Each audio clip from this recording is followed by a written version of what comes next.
अस्सलाम वालेकुम, आप देख रहे हैं मुबश्शिर लुकमान यूट्यूब चैनल। मेरा नाम मुबश्शिर लुकमान है और इस वक्त हाफिज साद रिजवी की नज़रबंदी जो है वो एक अजीब सा मुअम्मा बन चुकी है और अभी तक ये नहीं पता चल रहा कि हाफिज साद रिजवी को कब तक नज़रबंद करके रखा जाएगा और उनके ऊपर इल्ज़ामात क्या हैं। लेकिन इस वक्त उनके जो डिफेंस काउंसिल हैं, उनके जो लॉयर हैं जनाब बुरहान मोअज़्ज़म साहब, वो किसी तारुफ के मोहताज नहीं है, वो मेरे साथ मौजूद हैं और वो बताएंगे कि हाफिज साद रिजवी के साथ क्या हो रहा है। बुरहान साहब अस्सलाम वालेकुम। वालेकुम अस्सलाम सर। सर ये बताइएगा, पंजाब हुकूमत हाफिज साद रिजवी साहब के खिलाफ कोई एक सीक्रेट नोटिफिकेशन मंजर आम पे ले आई है, उसमें क्या है? सर ये ऐसा हुआ कि इन्होंने साद साहब को ना सर प्रोस्क्राइब कर दिया 16 अप्रैल को जी। प्रोस्क्राइब को हम कहते हैं सर कि कालादम कर दिया और उन्हें एंटी टेररिज्म के 4th शेड्यूल में सर इन्होंने 16 अप्रैल 21 को डाला है जी। और सर किसी को भी उसकी इंटीमेशन नहीं दी। इसके बाद उनका पहला डिटेंशन ऑर्डर एक्सपायर होता है तो दूसरा आया, फिर तीसरा आया, फिर उसके बाद इन्होंने एक रेफरेंस फाइल किया जी हाई कोर्ट में, जो कि एक स्टैट्यूटरी रिक्वायरमेंट थी। इन्होंने इवन उसमें भी सर कभी ये जिक्र नहीं किया कि हमने हाफिज साहब को 4th शेड्यूल में डाल दिया हुआ है और इन पर्सन उन्हें प्रोस्क्राइब कर दिया हुआ है। हाई कोर्ट ने इनके डिटेंशन के ऑर्डर को रिग्रेट कर दिया, रिजेक्ट कर दिया इनका रेफरेंस, और ऑर्डर किया कि आप 10 जुलाई 21 को 4th विद जब 3rd डिटेंशन ऑर्डर एक्सपायर हो जाए तो साद रिजवी साहब को आप 4th विद रिलीज करें। उस वक्त सर ये मंजर आम पर लाए उस नोटिफिकेशन को जो 16 अप्रैल में कहीं ये करके रख कर बैठे हुए थे, और इन्होंने उसके तहत उन्हें 90 डेज के लिए दोबारा सर डिटेन कर दिया। अच्छा, तब मुझे ये बताइएगा कि अगर 16 अप्रैल को इनको कलादम किया तो क्या सिर्फ हाफिज साद रिजवी को कलादम किया कि तहरीक लब्बैक पाकिस्तान को कलादम किया? सर इन्होंने एक्चुअली ये किया कि इन्होंने इससे पहले 21 जनवरी को प्रोबेबली सर 21 जनवरी 21 को साद रिजवी साहब को कालादम कर दिया। ओके। उसके बाद इन्होंने फरवरी में उनके साथ मुआहिदा कर लिया, दूसरा टाइम एक्सटेंड करवाया उनसे 2 माह के लिए, और उस कालादम को, उस प्रोस्क्रिप्शन नोटिफिकेशन को इन्होंने डी नोटिफाई कर दिया जी। ये actually sir anti terrorism laws थे टेररिस्ट के लिए कि हम इस मुल्क में टेररिज्म को कर्ब करें, और अगर कोई बंदा इस तरह की नोटोरियस एक्टिविटीज में मुलव्वस पाया जाता है तो हम उस पर कोई अपनी नजर निगाह रख सकें। मुझे लगता है जी कि इसको शायद पॉलिटिकल विक्टिमाइजेशन के लिए अब इस्तेमाल किया जा रहा था, क्योंकि 21 जनवरी को प्रोस्क्राइब कर दिया और फरवरी में आके उसी को डी नोटिफाई कर दिया, यानी उन्हें प्रोस्क्राइब से रिलीज कर दिया। उसके बाद 16 अप्रैल को फिर कर दिया और अच्छा, वो अभी तक चल रहा है। अच्छा, अब 16 अप्रैल को जो किया, क्या उसमें सिर्फ साद रिजवी साहब को किया कि तहरीक लब्बैक को भी किया? सर तहरीक लब्बैक को इन्होंने 15 अप्रैल को किया जी। 15 अप्रैल वो किया था फेडरल गवर्नमेंट ने जी। ओके। अब मुझे तहरीक लब्बैक पाकिस्तान को 15 अप्रैल को इन्होंने प्रोस्क्राइब कर दिया। आप एक बड़े फाजिल वकील हैं और आप फौजदारी को बड़ी अच्छी तरह समझते हैं, हम तो आपसे रहनुमाई लेते हैं। मुझे ये बताएं कि जो पार्टी या जो तहरीक या जो जमात जिसको आपने कलदम कर दिया, उसको फिर election commission of Pakistan election में हिस्सा लेने की कैसे इजाजत दे रहा है बाई इलेक्शंस में? सर उसमें यह है जी कि इन्होंने एंटी टेररिज्म में तो उनको प्रोस्क्राइब कर दिया। हाँ। लेकिन लॉ ये है कि अगर आपने किसी एनलिस्टेड पॉलिटिकल पार्टी को प्रोस्क्राइब करना है तो आप उसके लिए गवर्नमेंट एक रेफरेंस भेजेगी इलेक्शन कमीशन ऑफ पाकिस्तान को, और वो reference within 15 days after filing of that reference लाजमन सुप्रीम कोर्ट ऑफ पाकिस्तान को भेजा जाता है फॉर हियरिंग। और इन्होंने उस हियरिंग को अवॉइड करने के लिए टीएलपी को एज ए पॉलिटिकल पार्टी कभी प्रोस्क्राइब नहीं किया जी। तो वो इलेक्शन लड़ सकते हैं यानी? जी वो इलेक्शन कमीशन ऑफ पाकिस्तान में इस वक्त भी एक रजिस्टर्ड जमात है, और मैं समझता हूं कि ये एक डुअल पॉलिसी है कि आप एक तरफ तो किसी को प्रोस्क्राइब्ड कह रहे हैं और दूसरी तरफ आप उनको इलेक्शन लड़ने की इजाजत भी दिए हुए हैं। इन्होंने एक एप्लीकेशन भेजी थी चीफ इलेक्शन कमिश्नर साहब को। उन्होंने कहा कि आपके पास स्टैट्यूटरी पीरियड था 15 दिन का जिसमें आपने रेफरेंस भिजवाना था सुप्रीम कोर्ट ऑफ पाकिस्तान को कि सुप्रीम कोर्ट देखती कि आपके रेफरेंस में लीगैलिटी है या नहीं है, और आपने क्योंकि वो टाइम एक्सपायर कर दिया हुआ है इसलिए इलेक्शन कमीशन आपकी कोई हेल्प आउट नहीं कर सकता आपको। तब ये हुकूमत गेम क्या खेल रही है और ये कब तक हाफिज साद रिजवी साहब को नजरबंद करके रखना चाहती है? सर मुझे लगता है कि वो साद साहब को किसी कीमत पर भी छोड़ने को तैयार नहीं है, और जहां तक गेम का ताल्लुक है, मैं क्योंकि सिर्फ साद साहब का के लॉयर की हैसियत से बात कर रहा हूं, तो पॉलिटिकल जो रिप्लाईज हैं सर वो मेरा ख्याल है अगर टीएलपी का कोई नुमाइंदा देगा तो ज्यादा बेहतर होगा। लेकिन मुझे जो केस के सर्कमस्टांसेस से लग रहा है कि वो किसी भी कीमत पर बाय हुक और crook, by using any method, वो साद साहब को हर तरह से इनकार्सिरेटेड रखना चाहते हैं। अच्छा, तो क्या किसी नोटिफिकेशन को खुफिया रखना ये बजाते खुद बदयांती नहीं है? नहीं सर, इसमें बड़ा हमने जो हाईकोर्ट में अब चैलेंज किया, हमने चैलेंज किया ही इस बुनियाद पर है कि जब आपने एक रेफरेंस फाइल किया और उस रेफरेंस में आपने 8 ग्राउंड्स ली साद साहब को डिटेन करने के लिए, और 3 ऑनरेबल जजेस ऑफ हाई कोर्ट ने आपकी एक एक ग्राउंड को थ्रेश आउट कर दिया, उन्होंने एक एक को बाय रीजन रिजेक्ट किया हुआ है। मैं आपको वो ऑर्डर सेंड करता हूं, आप उसे पढ़ेंगे तो मुझे तो ऐसे लगता है कि इससे बड़ी बात मुमकिन नहीं है कोई हाई कोर्ट के साथ कि हाई कोर्ट जिन ग्राउंड्स को पे इनके रेफरेंस को खारिज कर रहा है, ये उन्हीं में से 5 ग्राउंडें निकालकर दोबारा डिटेन कर रहे हैं। अच्छा, तो अब किसी को भी हुकूमत डिटेन कर ले, नजरबंद कर ले और कई कई महीने, उसको राइट टू अपील ही कोई नहीं है? नहीं सर, राइट टू अपील बिल्कुल अवेलेबल है, हम उसी में गए हुए हैं जी। गवर्नमेंट के डिलेइंग टैक्टिक्स की वजह से इसमें ताखीर जरूर हो रही है, लेकिन आई एम वेरी होपफुल कि इंशाल्लाह ताला इसमें लॉ इतनी रैपिडली डेवलप हो रहा है और हाई कोर्ट बहुत अच्छा इंटेलिजेंस किए हुए है। मुझे उम्मीद है कि इंशाल्लाह ताला बहुत अच्छा लॉ सामने आएगा और आइंदा गवर्नमेंट कभी भी किसी को इस तरह डिटेन नहीं कर सकेगी। नहीं, लेकिन मुझे एक बात तो बताए ना जी कि साद रिजवी क्या किसी और मुल्क के शहरी हैं कि उनको बगैर किसी वजह के डिटेन किया हुआ है?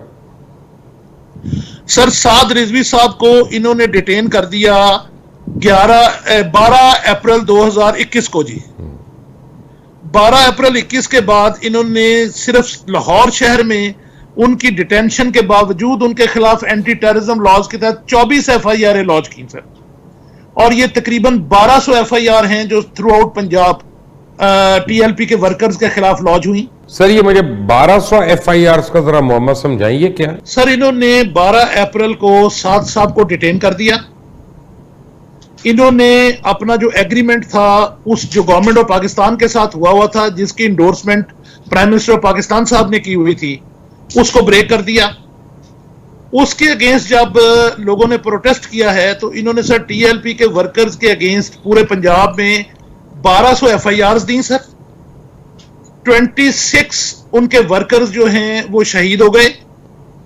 तकरीबन सर 90 के करीब लोग उनके जख्मी हैं पूरे पंजाब में, और जो प्रॉपर्टी डिस्ट्रक्शन और इस तरह के मामला हैं वो लातादाद हैं जी। इनमें सर 20 FIR वो हैं जो सिर्फ लाहौर डिवीजन में एंटी टेररिज्म लॉज के तहत इन्होंने साद रिजवी साहब के खिलाफ दी हुई है। और मेरा पॉइंट ये है कि इन्होंने साद साहब को आज तक किसी एक में भी कभी गिरफ्तार नहीं किया, किसी एक में इंटेरोगेट नहीं किया, उन्हें ये रख कर बैठे हैं। जब तक डिटेंशन पीरियड चलेगा उसे चलाएंगे, उसके बाद उन FIR में गिरफ्तारियां डालनी शुरू कर देंगे। अच्छा, मुझे बुरहान साहब जरा प्लीज आप एजुकेट करें कि जहां तक मुझे याद पड़ता है, जस्टिस आसिफ सईद खोसा साहब जब चीफ जस्टिस थे तो उनकी एक डिसीजन है कि पुलिस जो एंटी टेररिज्म उसके ऊपर नहीं पर्चा काट सकती अनलेस एंड अनटिल उसका कुछ जेन्युइन कॉज ना हो या कोई वजह ना हो। यहाँ पे 1200 FIR एंटी टेररिज्म उसमें काटने का कोई जवाज है? सर, मैं तो इस चीज को आज तक नहीं समझ सका कि आप एक आम शहरी को दहशतगर्द कैसे करार दे सकते हैं। खोसा साहब के साथ 7 ऑनरेबल जजेस बैठे, उन्होंने गुलाम हुसैन केस में इस चीज को क्लैरिटी के साथ एक्सप्लेन कर दिया कि टेररिज्म और टेररिस्ट कुछ और है और आम शहरी का जुर्म करना कुछ और है। आप आम शहरी को कभी भी एंटी टेररिज्म लॉज में नहीं ला सकते, और यही वजह है मुबश्शिर साहब कि पंजाब में बहुत सारी और लाहौर में 2 एंटी टेररिज्म कोर्ट्स को एबॉलिश करना पड़ा। तकरीबन 450 केस जो वहां पर मौजूद था उन्हें ऑर्डिनरी कोर्ट्स में भेज दिया गया आफ्टर गुलाम हुसैन केस। लेकिन उसके बावजूद इन्होंने आम शहरियों के खिलाफ ये जो मामूली लड़ाई झगड़ा हुआ था उसमें तकरीबन 1200 FIR दी है जी। अच्छा जी, अब ये मुझे बताएं कि अगली पेशी कब है आप लोगों की और क्या एक्सपेक्टेड है उसमें? सर मंडे के लिए रखा है जी। आज तारीख समात थी और आज वफाक पाकिस्तान, गवर्नमेंट ऑफ पाकिस्तान को थ्रू अटॉर्नी जनरल कोर्ट ने बुलाया था कि आके एक्सप्लेन करें कि आपका जो ये ऑर्डर है ये किस तरह जस्टिफाइबल है। तो जिस पर उन्होंने आज बहस करने की बजाय मजीद वक्त मांगा है तैयारी के लिए।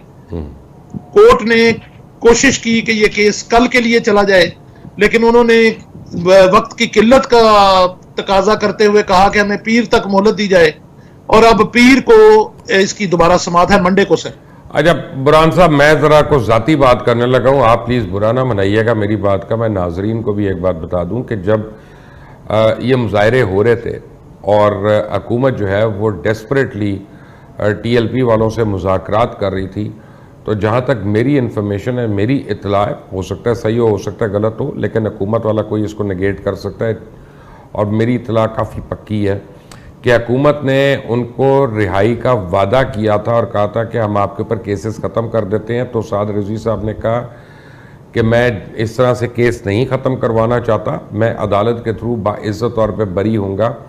लेकिन बुरहान मौज़म साहब, मुझे लगता है आपके क्लाइंट को कोई बाइज़्ज़त बरी करने के मूड में नहीं है। सर जो मेरी तो साथ से आज तक एक दफ़ा मुलाकात हुई, वो जब तशरीफ लाए थे अपने रेफरेंस पर हाई कोर्ट में, तो उस दिन मेरी उनसे मुलाकात हुई थी।